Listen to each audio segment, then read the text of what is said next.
starting this year, they are letting the enshrinees choose someone from the gauntlet to place the jacket on them if they wanted to. Because apparently it was born out of Isaac Bruce saying, hey, I didn't know Marino was there. If Marino was going to be there, I would have had him put the jacket on me because he was an idol of mine. And it got the Hall to thinking. And so they're gonna have some of the enshrinees are gonna have guys from the gauntlet come out of the gauntlet and put the jacket on. Well, that's cool. It is cool. That's cool. Who would you have? It diminishes the role of the presenter a little bit. Hold on. The presenter will still be there, and they'll also have a role on the Saturday. I think but they play the preemptive video. Yeah, they're gonna do that. So I think that's cool. Who would you have chosen from the gauntlet, or who, when you were going through the gauntlet, that you went like, oh God, like? Oh, for me, I don't know if he was there that year. That because. Even though, like you said, I went in on 20, it was kind of that. Right. It was the post-COVID year, so it was two classes, and I can't remember if Dick Butkus was there or not. Yeah. But I would have had him put it. That would have been cool. I mean, I grew up. My mom's from Chicago. I grew up a Bears fan. That went away quick once I got in the league. But I mean, just monsters in Midway, old school football, the way it was meant to be played. Like I would have picked him for sure. What's that like been for you? Again, 2021 is when you were enshrined. 2020, you had to wait, obviously due to COVID. But what is that like for you to stroll around with your jacket on and mingle with your fellow gold jacket guys? What's that like? Yeah, well, it's a lot less stressful going back as a returning guy as it is an incoming guy.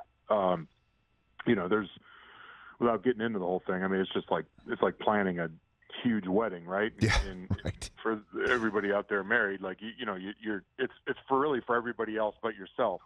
You're making sure the seats, everybody's got a ticket, and everybody's hotels are squared away, and Aunt so and so missed the flight or something.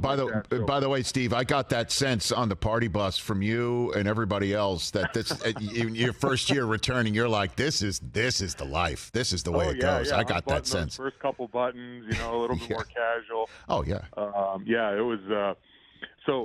It was great going back, and so really, honestly, last year was the first year for me to return as a returning guy. Along with the rest of the busload that we had, and you could see how relaxed and loose we were on the bus, yes. Bouncing from party to party. But yeah, no, it's great because you get to kind of, at least for me last year, you kind of sit back a little bit and you can kind of notice the things you didn't really notice while you're going through it the first time. You get to notice the crowd in the stadium. For what it is, and all the different sections of fans. And Friday night, you get to see. Actually, I really enjoyed that. The Friday night gold jacket. They usher us into like a long green room, if you will, hallway, and we're sitting in there forever because it is a TV event, and they've got to get everything timed up. And so I was just sitting there, talking to Larry Zonka and Steve Young and.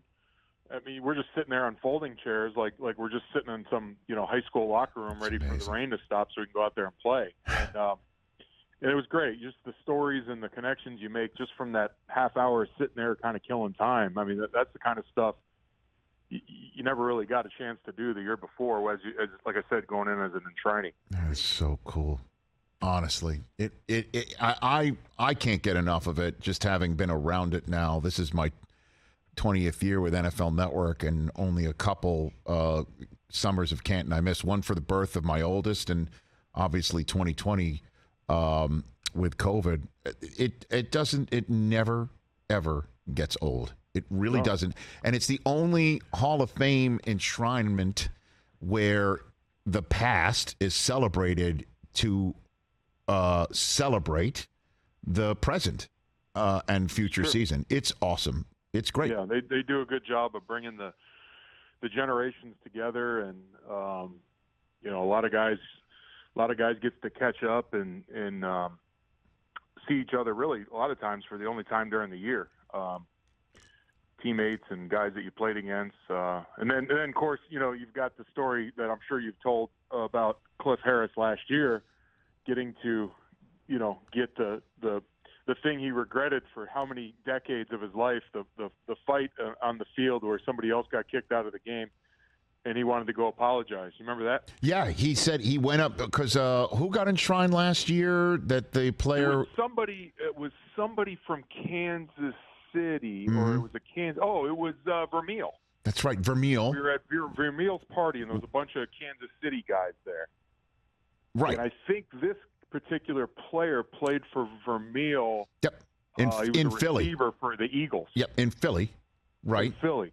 And so it was a division game, and Cliff and this guy were kind of getting mouthy, and I think Cliff kind of forearmed him to the helmet or something. The ref didn't see it, and this guy got up, and he swung at Cliff, and he got kicked out of the game or something. And Cliff's telling that story. He's like, yeah, he's saying all day long, hey, we got to make sure we go to Vermeil's. And I'm like, well, we'll go hit them all. But he wanted to go there first. Yeah.